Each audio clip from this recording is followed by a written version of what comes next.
বিয়েটা আজ বিকেলের মধ্যে দিয়ে দাও। আমাকে আবার হাসপাতালে যেতে হবে, নয়তো আমি নিচে দাঁড়িয়ে থেকে এই শুভ কাজটা সম্পন্ন করতাম। দরজায় নবনীর ছায়া দেখা মাত্রই দিব্য তড়িঘড়ি করে ফোনটা কেটে একপাশে রেখে দিল। নবনী নিজের চোখ দুটো শুরু করে তাকালো বরের দিকে। সে ধীর পায়ে এগিয়ে গিয়ে সোজা দিব্যর সামনে এসে দাঁড়ালো। অত্যন্ত সন্দিহান কণ্ঠে বলল, কার বিয়ে হচ্ছে শুনি?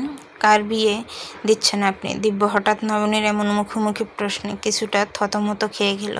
সে কপালে হাত দিয়ে কয়েক সেকেন্ড চুপ করে রইল। এমন নীরবতা দেখে নবনী বেশ কড়া গলায় বলল, এবার যদি আমার কাছে আর একটা জিনিসও লুকিয়েছেন তবে কিন্তু বড্ড খারাপ হবে বলে দিচ্ছি।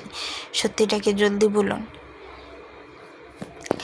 দিব্য নিজের চোখ দুটো নবনীর দৃষ্টি থেকে সরিয়ে জানালার বাইরের রক্তিম আকাশের দিকে চেয়ে অত্যন্ত ঠান্ডা গলায় বলল, অসীমের বিয়ে দিয়েছি।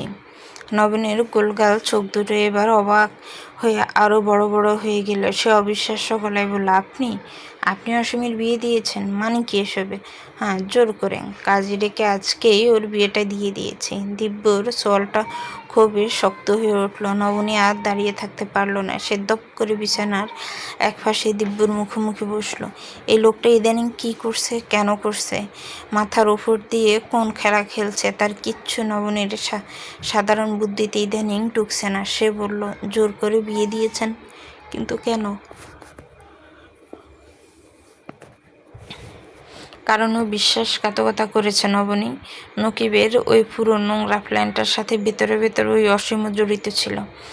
নকিবের মূল উদ্দেশ্য ছিল আমাকে চিরতরে দুনিয়া থেকে সরিয়ে দেওয়া, আর অসীমের কাজ ছিল সেই সুযোগ তৈরি করে দেওয়া। কোনো এক অজ্ঞাত কারণে নকিব আমাকে শেষ মুহূর্তে স্পট ডেট করেনি, আটকে রেখেছিল। কিন্তু অসীম ওদের কেন সাহায্য করেছিল সেই কারণটা জানো? নকিবের সাথে ওর চুক্তি ছিল আমার মৃত্যুর পর ও তোমাকে নিজের করে পেতে চেয়েছিল। রাস্কেল, ইডিয়েট একটা। কথাগুলো এক নিঃশ্বাসে বলে দম নিল দিব্য। অসীমের এই কদর্য কামনার কথা শুনে নবনীর মনে হলো পায়ের নিচের মাটিটা যেন এক নিমেষে সরে গেল। প্রচণ্ড ক্ষোভ, ঘৃণা আর অপমানে নবনীর গায়ের প্রতিটা শিরা উপশিরা যেন এক লোহমায় দাউ দাউ করে জ্বলে উঠল। তার পুরো মুখটা রাগে থরথর করে কাঁপতে লাগলো। নবনীর চেহারার এই আকস্মিক পরিবর্তন লক্ষ্য করে দিব্য তার একটা হাত দিয়ে নিজের মুঠোয় নিল। অত্যন্ত নিবিড় নজরে ওর মুখের দিকে চেয়ে খুব ধীর গলায় জিজ্ঞেস করলো, কি হলো, চুপ করে আছো কেন? তোমার কি আমার এই সিদ্ধান্তের উপর বড্ড বেশি রাগ হচ্ছে নবনী?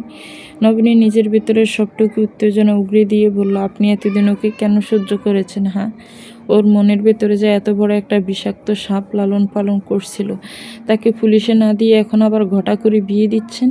ওর কাছে আমার পুরনো একটা ঋণ আছে নবনী, তাই ওকে স্রেফ পুলিশে না দিয়ে এই অদ্ভুত উপায়ে ঋণটা চুকিয়ে দিলাম। আজকের পর থেকে অসীমের সাথে আমাদের যাবতীয় সম্পর্ক শেষ। ওর রাস্তায় ও চলবে, আমার অফিস থেকে ওর জন্য চিরতর বন্ধ। নবীন অত্যন্ত কৌতূহল ও বিস্মিত গলায় বলল, কিসের ঋণ? ও এমন কি করেছিল আপনার জন্য? একবার আমার জীবন বাঁচিয়েছিল, সেই একটা উপকারের খাতিরে আজকে ওকে এভাবে জেলের ভাত না খাইয়ে ছেড়ে দিলাম। আর এতদিন এত কিছু দিয়েছি। নবীন আরও কিছু বলতে যাচ্ছিল, কিন্তু দিব্য তার আগে নিজের হাত তুলে নবনীকে থামিয়ে দিল। একটু ম্লান হেসে বলল, আমাকে কি তোমার খুব অদ্ভুত লাগছে না? নবনী ক্ষণিকের জন্য থমকে গেল, তারপর সত্যিটা স্বীকার করে বলল, একটু তো লাগছে। আচ্ছা, যাতে না লাগে সেই ব্যবস্থাটা করি আসি। দিব্য বিছানা ছেড়ে উঠে দাঁড়াতে দাঁড়াতে বলল। নবনী কেবল মাথা নাড়ল। দিব্য দীর্ঘ ওয়াশরুমে ঢুকে গেল। বেশ খানিকটা সময় নিয়ে নিজের দাড়ি নিখুঁতভাবে শেভ করলো। আয়নায় নিজের চেনা চেহারাটা ফিরে পেয়ে সে এক মস্ত বড় স্বস্তির নিঃশ্বাস ফেলল। ওদিকে নবনী ততক্ষণে বিছানায় ঘুমন্ত দিয়ার পাশে গা এলিয়ে শুয়ে পড়েছে। ওয়াশরুম থেকে বের হয়ে দিব্য সোফায় গিয়ে বসলো। তবে তার আগে সে আলমারির ড্রয়ার থেকে স্কিন কেয়ার মাস্ক বের করে নিয়েছে। আয়নার সামনে দাঁড়িয়ে নিজের মুখে এঁটে দিল। নবীনী বিছানা থেকে ভোরের এই মুখোশ পরাচ্ছে সেনা দৃশ্যটা দেখে অলক্ষ্যে এক বুক দীর্ঘশ্বাস ফেলল। এর কিছুক্ষণ পরে তারা সবাই মিলে হাসপাতালে কলরবের উদ্দেশ্যে রওনা হলো। যদিও কাব্য একদমই চাইছিল না যে ছোট্ট ইহান, ইভান আর দিয়াকে নিয়ে ওরা হাসপাতালের পরিবেশে আসুক, কিন্তু ইহানের সেই অবিরাম কান্নাকাটি আর জেদে ছোটে শেষমেশ কাব্যর বারণ খাটল না, ওদের সাথে করে নিয়ে হাসপাতালে আসতে হলো। হাসপাতাল থেকে যখন ওরা বাড়ি ফিরল ততক্ষণে রাতের অন্ধকার বেশ ঘন হয়ে এসেছে। পুরোটা রাস্তা জুড়ে কাব্য একটা জিনিস খুব সূক্ষ্মভাবে লক্ষ্য করছে, মনিতা মুখটা ভীষণ থমথমে হয়ে আছে। গাড়িতে বসে সে একটা কথাও বলেনি, জানালার বাইরে শূন্য চোখে তাকিয়েছিল। আসলে অভিমানের মেঘটা জমেছে বেশ কিছুদিন ধরে। সেদিন মাঝরাতে কাব্য যেভাবে হুট করে ঘর ছেড়ে বেরিয়ে গেল, কোথায় গেল, কেন গেল, মনিতা জানতে চেয়েছিল, কিন্তু কাব্য বলতে পারেনি। নকিব, দিব্য আর অসীমের এই ভয়ঙ্কর ঝাল রহস্যের কথা কি চাইলে ঘরের বউকে হুট করে বলা যায়? তার উপর ইদানিং মনিতার শরীরটাও ভালো যাচ্ছে না, অথচ কাব্য নিজের ডিউটি আর বাইরের অ্যাক্সিডেন্ট নিয়ে এতটাই ব্যস্ত যে ঠিকমতো বাড়িতে থাকতে পারছে না। সব মিলিয়ে মনিতার মনে এখন পাহাড় সম অভিযোগ আর অভিমান জমে পাথর হয়ে গেছে। ঘরে ঢুকে মনিতা আলমারি খুলে একটা মস্ত বড় ট্রাভেল ব্যাগ বের করলো। তারপর কোনো দিকে না তাকিয়ে দপ করে নিজের জামা কাপড় ব্যাগে গোছাতে লাগলো। কাব্য দরজার মুখে দাঁড়িয়ে অবাক হয়ে জিজ্ঞেস করলো, কি করছো মৌ? ব্যাগে হুট করে এসব কাপড় চোপড় ভরছে কেন? মনিতা অত্যন্ত শীতল গলায় জবাব দিল, আমি আগামীকাল সকালে আম্মুর বাসায় চলে যাব। অনেক দিন হলো যাওয়া হয় না। মনিতার থমথমে মুখ আর গলার স্বর শুনে কাব্য ভেতরের আসল কারণটা কিছুটা আন্দাজ করতে পারলো। সে ধীরে ধীরে এগিয়ে এসে পেছন থেকে মনিতার কোমরে হাত রেখে জড়িয়ে ধরল। নিজের মুখটা ঘাড়ের কাছে ঠেকিয়ে অনুনয়ের সুরে বলল, I am so sorry darling, আমার কি কোনো ভুল হয়ে গেছে? স্বামীর এই সেনা আদুরি স্পর্শ মনিতার বুকের ভেতরটা এক নিমিষে হু হু করে কেঁদে উঠল। চোখের পানি এসে গেল তার। কিন্তু ঠিক তখনই ঘরের দরজা ঠেলে হুড়মুড় করে ভেতরে ঢুকলো ইহান আর ইভান। ছোট ভাই দুটো কোনো একটা অদ্ভুত বিষয় নিয়ে নিজেদের মধ্যে তুমুল তর্ক করতে এসেছে। ছেলেদের আচমকা আগমন দেখে কাব্য চট করে মনিতাকে ছেড়ে একটু দূরে সরে দাঁড়ালো। মনিতা নিজের কান্নাটা জোর করে গিলে নিয়ে কাব্যর দিকে একরাশ ক্ষোভ উগড়ে দিয়ে বলল, সরি, তোমার এই সস্তা সরি দয়া করে তোমার নিজের কাছেই রাখো কাব্য। তোমার ওই 24 ঘন্টার ডাক্তারি আর জরুরি কাজ নিয়ে সুখে থাকো। আমাদের কথা বা আমাদের আবেগের কথা তোমাকে এত বেশি না ভাবলেও চলবে। ইভান মায়ের গলার স্বরে কষ্টের আভাস পেয়ে গুটি গুটি পায়ে এগিয়ে এসে মনিতার কোমর জড়িয়ে ধরল। তারপর নিজের নিষ্পাপ মুখটা উপরে তুলে বড্ড কোমল গলায় জিজ্ঞেস করলো, কি হয়েছে আম্মু? আব্বু কি তোমাকে বকেছে? তুমি কাঁদছো কেন? কাব্য এক কোণে দাঁড়িয়ে বড্ড অসহায় চোখে চেয়ে রইল নিজের স্ত্রী আর সন্তানদের দিকে। মনিতা চট করে নিজের চোখের কোণে জলটুকু হাত দিয়ে মুছে ফেলল। ছেলেদের সামনে নিজেদের ভাঙা মনটা আড়াল করতে ঠোঁটের কোণে একটা মৃদু হাসি ফুটিয়ে বলল, তেমন কিছু না সোনা, আব্বু আম্মুতে এমনি কথা বলছিলাম। তা তোমরা দুজনে এই মাঝরাতে নিজেদের ঘর ছেড়ে আমাদের ঘরে এলে যে? তোমাদের কিছু দরকার? ইহান নিজের মাথাটা জোরে জোরে নেড়ে বলল, দেখো না আম্মু, এই ইভানটা একটা আস্ত গাধা।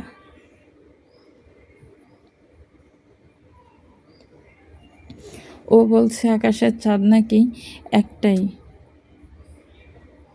অথচ আমি সেদিন রাতে আকাশ জুড়ে একটা আলাদা আকারের বাঁকা ছাদ দেখেছি। আর আজকে হাসপাতালে যাওয়ার পথে দেখলাম একদম গোল থালার মতো আরেকটা চাঁদ। তাহলে চাঁদ দুটো হলো না? ইভান ভাইয়ের এই অদ্ভুত যুক্তি শুনে মুখ বাঁকিয়ে বলল, তুই একটা আস্ত বুদ্ধ, কিচ্ছু জানিস না। কাব্য দীর্ঘশ্বাস ফেলে ছেলেদের থামানোর জন্য বলল, আকাশের ছাদ যে কয়টাই হোক না কেন, তোদের তাতে কি শুনি? অনেক রাত হয়েছে, এবার তোরা নিজেদের ঘরে যা, গিয়ে চুপচাপ ঘুমিয়ে পড়। কিন্তু আম্মু কাঁদছিল কেন আব্বু?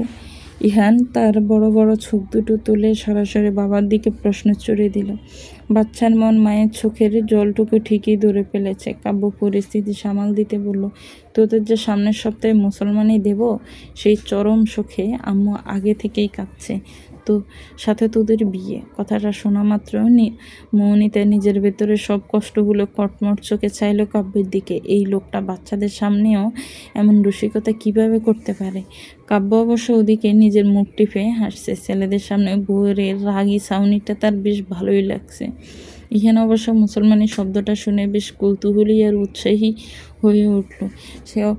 সে অবুঝ গলায় জিজ্ঞেস করলো, মুসলমানি কিভাবে করে আব্বু? কাব্য আর কথা না বাড়িয়ে ছোট করে বলল, সময় হলেই টের পাবি, তখন নিজেই বুঝবি কেমন লাগে। তার মানে তুমি নিজেই জানো না? ইহান বুক ফুলিয়ে আত্মবিশ্বাসের সাথে বলল, ঠিক আছে, আমি এখন আর জিজ্ঞেস করব না। ছোট চাচ্ছু হাসপাতাল থেকে সুস্থ হয়ে ফিরলে আমি সোজা ওকেই জিজ্ঞেস করব।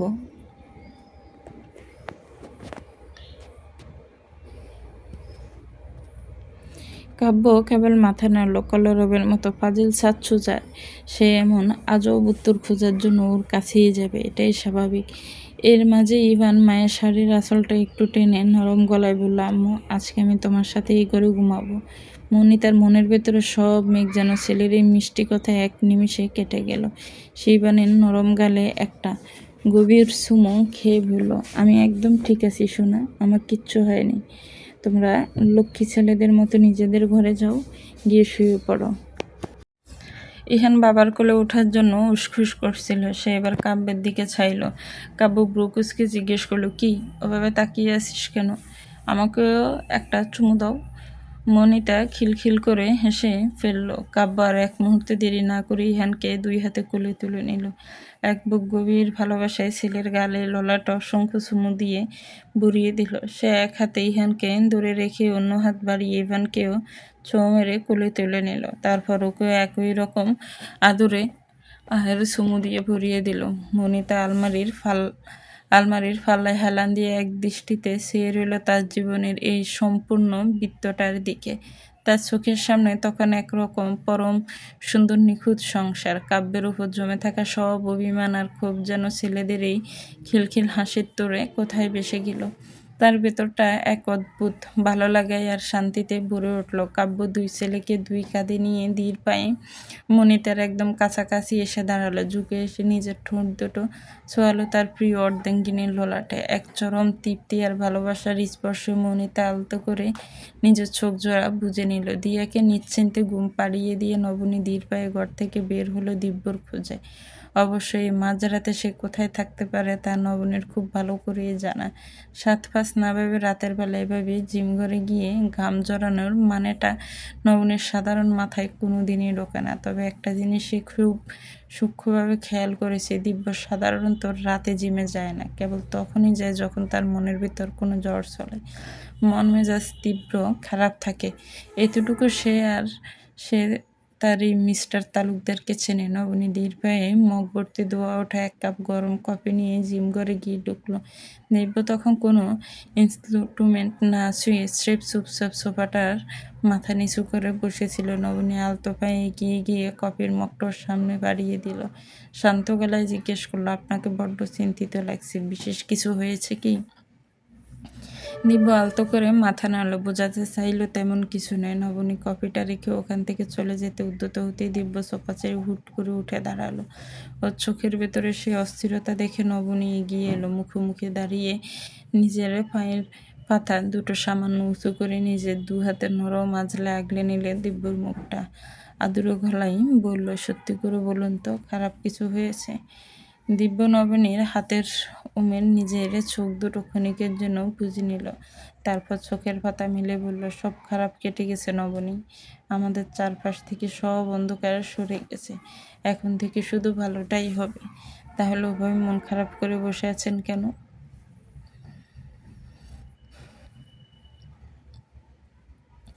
দিব্য প্রচণ্ড দ্বিধাদ্বন্দ্বে পড়ে গেল। একটা শুকনো ঢোক গিললেন, জড়তা মেশানো গলায় বলল, আমার তোমাকে একটা সত্যি কথা বলা উচিত নবনী, কিন্তু আমি ভয় পাচ্ছি। কথাটা শোনার পর তুমি কীভাবে নেবে? নবনী ওর ঠোঁটের উপর নিজের হাতটা রেখে আলতো করে থামিয়ে দিল। বলল, আমি নতুন করে আর কিচ্ছু জানতে চাই না,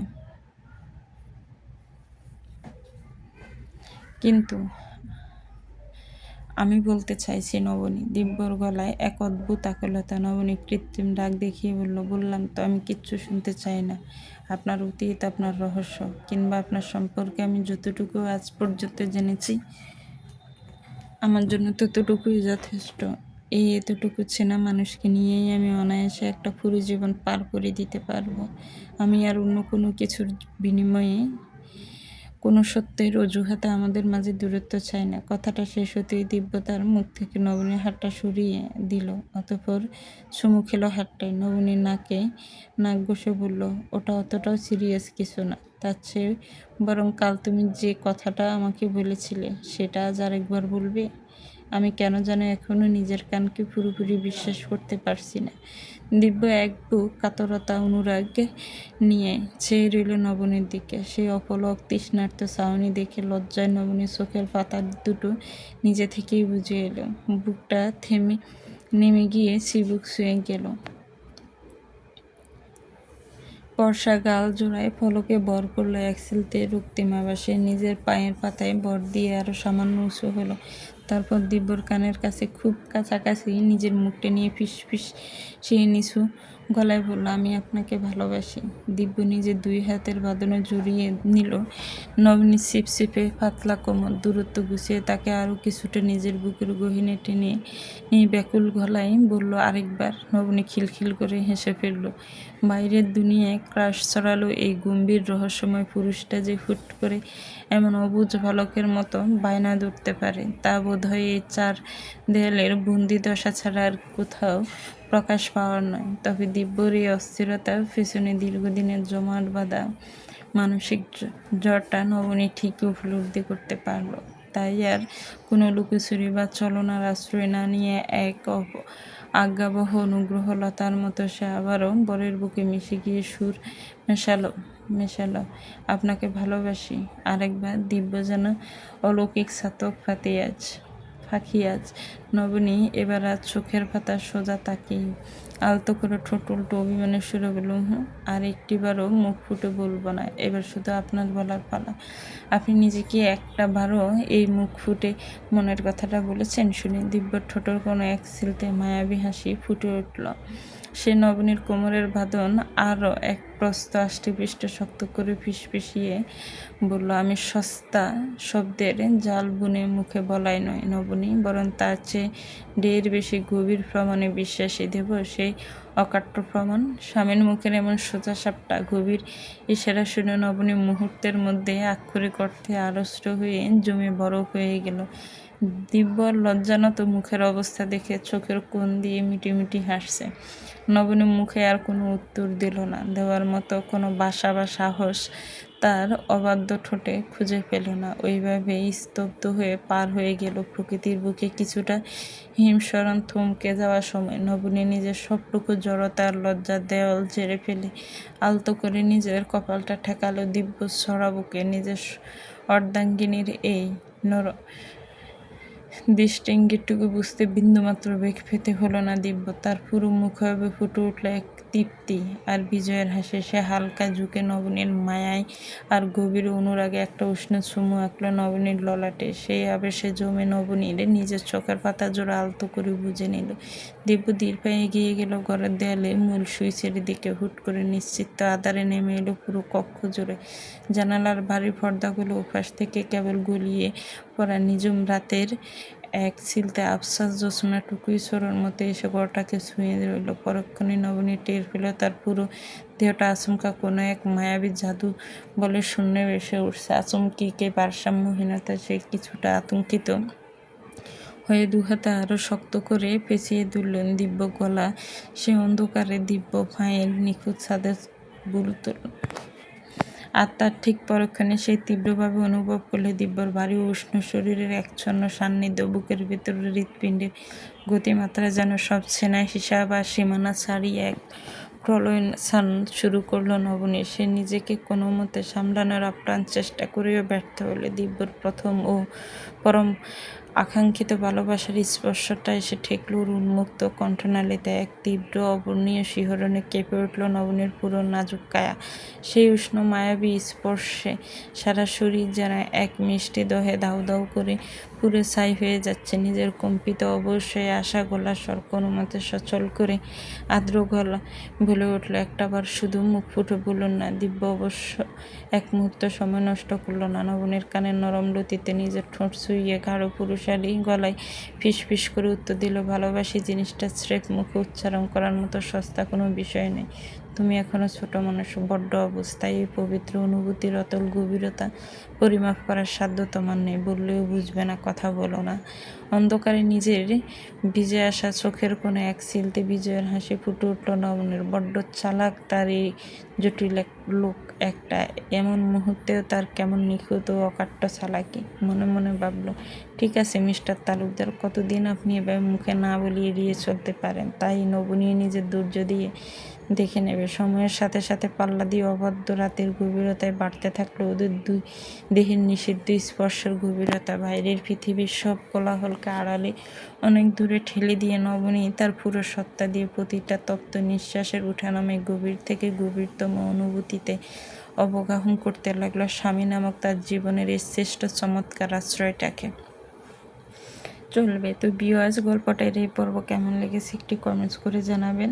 গল্পটা ভালো লাগলে একটি লাইক করবেন, গল্পটাকে শেয়ার করবেন, আমার জন্য দোয়া করবেন। আমি শারীরিকভাবে ভীষণ অসুস্থ। ভালো থাকবেন, সুস্থ থাকবেন, আমার চ্যানেলের সাথেই থাকবেন। আল্লাহ হাফেজ। আসসালামু আলাইকুম রহমতুল্লাহ।